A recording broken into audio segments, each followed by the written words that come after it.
Hi everyone, this is Ren Handman and I'm reading to you today from Havoc and Happiness, and we're going to start off with just the prologue. I didn't let dying get me down. After all, it was only for a few minutes and no one had done anything wrong, really. My death was a set of freak circumstances. I went into the hospital to have my appendix taken out and all was fine and dandy. But on my way to recovery, the orderly who was moving me left me in the hall, just for half a second. And this other orderly, who was moving a girl around my age who died, left her in the hall, just for half a second. I think the two of them left together, if you know what I mean, just for half a second. Anyway, in the confusion, one of them left the death certificate on my gurney, and a guy from the funeral home took me to be buried. Lucky that there was no embalming, or I would have really been in trouble. Unluckily, Shoshana Freeman was Jewish, and they had to get her in the ground before Friday night Shabbat. With no ado at all, they wrapped me in a shroud, put me in the coffin, and put the coffin in the ground. Imagine his surprise when the orderly realized he had wheeled a dead girl to my recuperation room.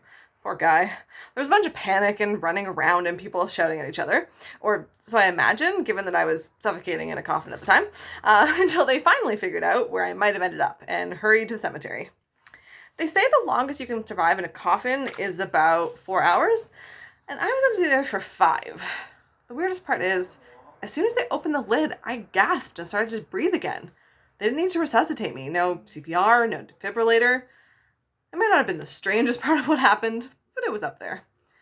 It was an accident, and everyone was really apologetic and so kind afterwards.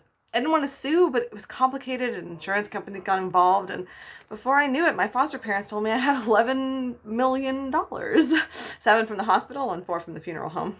1 legal emancipation later, here I am.